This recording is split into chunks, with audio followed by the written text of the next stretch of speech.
Read by Dale Grothman. Touch the Sky by Alfred Coppel.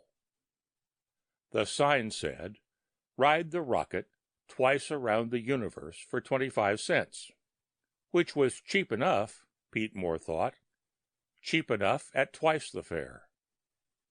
Glory giggled and pulled at his arm. "Let's ride, Pete. Let's see what you're in for." He smiled down at her thinly, because it wasn't really anything for her to giggle about. But that was Glory for you. She was young enough, gay enough, to be able to make a joke of it. And that was good, and he shouldn't spoil it. Not many other wives would feel like that. Not many other wives would want to spend his last night at home on the Midway, for that matter. And then again, that was Glory.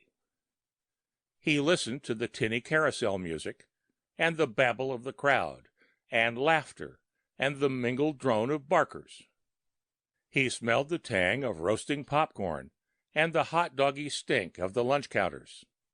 He looked at the Ferris wheel, and the crazy swoop of lights that was the scenic railway, and the people crowding along the boardwalk with Kewpie dolls and sponge sugar candy cones in their hands.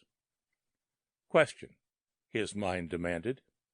Is this reality? Answer. Of course, what else? I've been too long away from cities, he thought. Too many silent nights in the desert. Too many high flights in the cold blue air. Too long away from Glory. He felt guilty and depressed at the thought. It wasn't the way for a man to feel, not before the great adventure.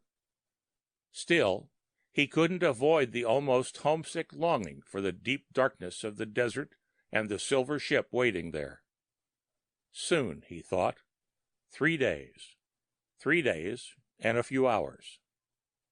He felt a tug on his arm. "Pete!" Glory was smiling up at him, half aggrieved, half loving. He looked again at the garish painted sign. Ride the rocket. "Let's ride it, Pete," Glory said. "Let's—" There was something in her smile that touched him. Pride, that, and love and youth. To her, he was the man. For her, and for all the world. The one who was going to reach out beyond the far horizon and touch the sky, and bring back the pot of gold for everyone. She thinks no one else can do it, he told himself. That's love. There were a dozen qualified men, and yet the moonshot was his. Ride the rocket. All right, baby, he said. As he paid their fare for the rocket ride, Pete found himself looking at the girl in the booth. Tired eyes and stringy headed hair. No dreams there. He had an impulse to tell her that soon he'd really be riding the rocket, and that from then on things would be different. New frontiers and new dreams for everybody.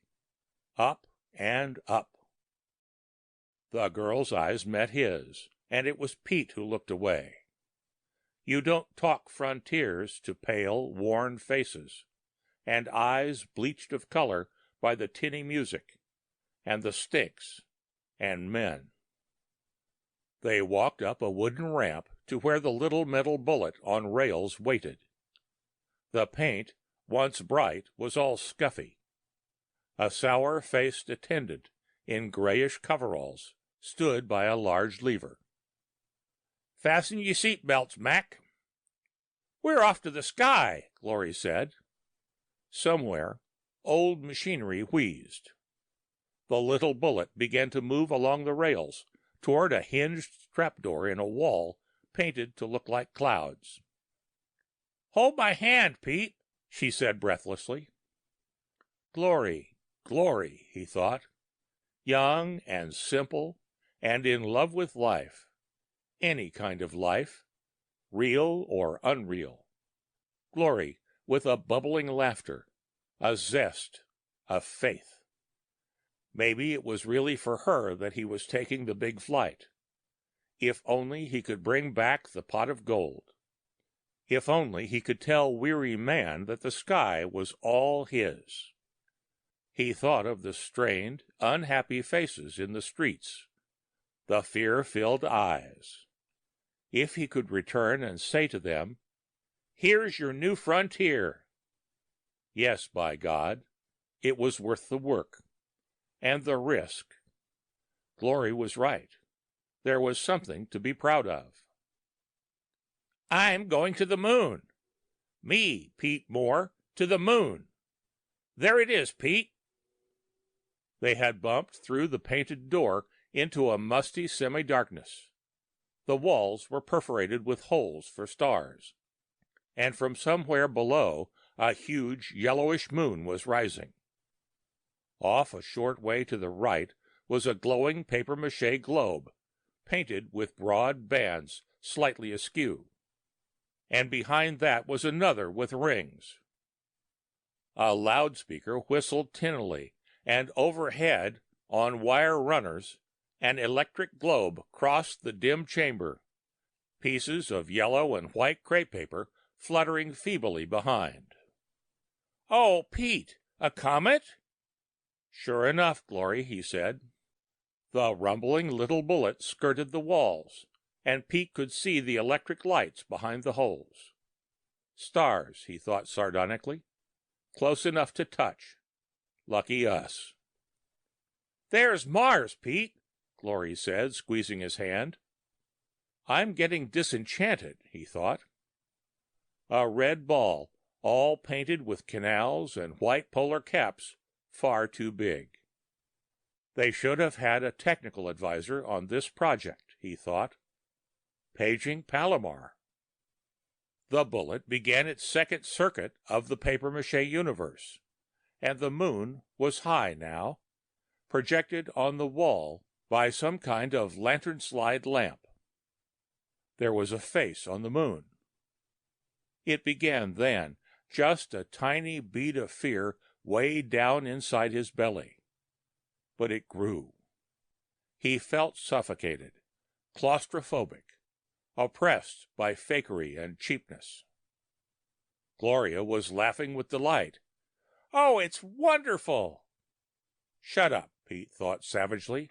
"Shut up, shut up." With an effort, he got hold of himself. "I've been working too hard. I'm jittery thinking about the moonshot, and all this seedy burlesque just irritates me. There is nothing to get heated up about. Calm down. But why am I suddenly afraid?" He looked again at the ridiculous moon with its smirking face. He saw that plaster had fallen from the wall in places, peeling away, leaving the bare hexagons of wire and laths. My God, he thought, a chicken wire sky.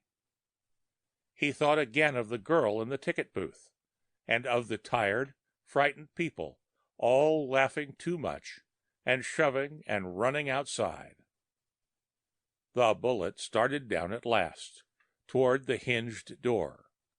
On this side, it was painted to look like Earth, with a distorted map of North America. All wrong somehow. Pete felt ill.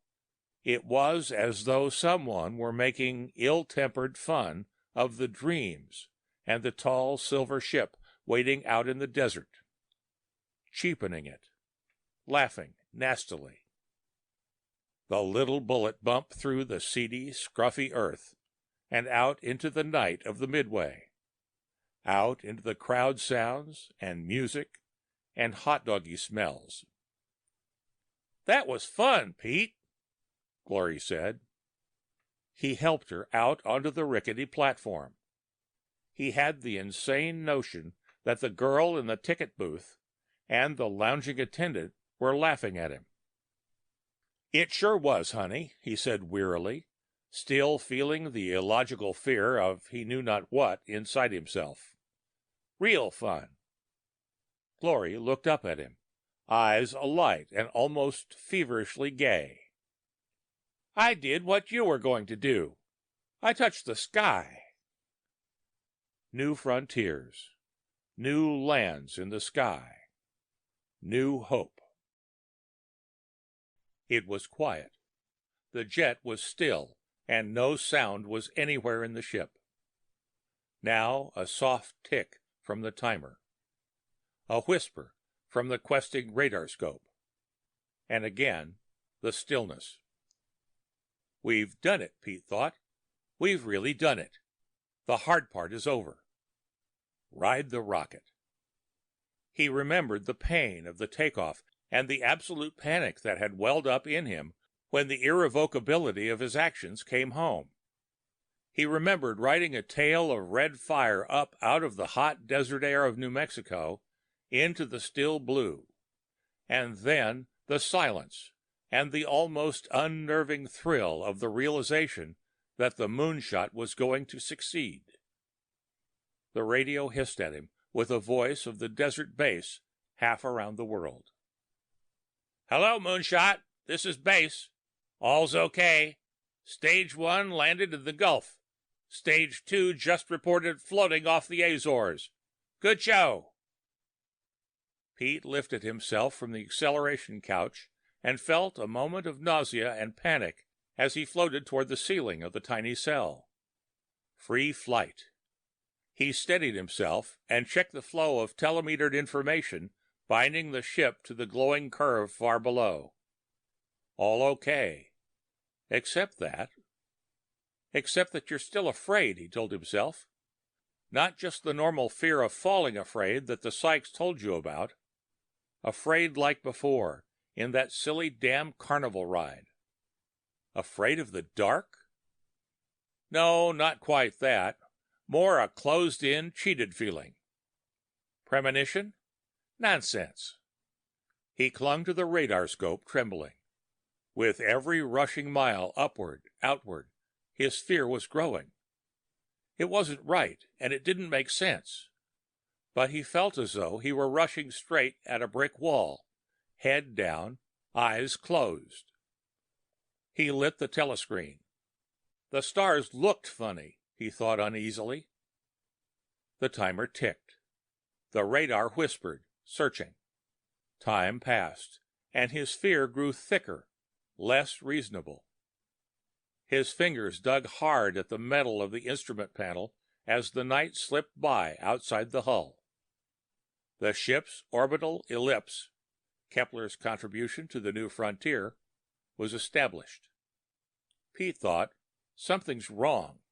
Very wrong. The stars look queer. The constellations in the telescreen were distorted, and there was something ahead of the ship where there should be nothing but emptiness. It showed in the screen for just an instant and was lost. A ringed sphere. I must be dreaming, Pete thought. But then, what is reality? That sphere was Saturn, and it was 100 yards across. Reality? Insanity? I'd better check with base, Pete thought, and tell them I've gone off my rocker, that I'm suffering hallucinations. But he did nothing except cling shaking to the panel, watching the distorted stars on the screen. They were blurring now, streaks of light that seemed to be very close to the ship. And then came the moon. It came and went very quickly, pocked and scarred, and with only one face. And small, and very close. Pete felt closed in, suffocated.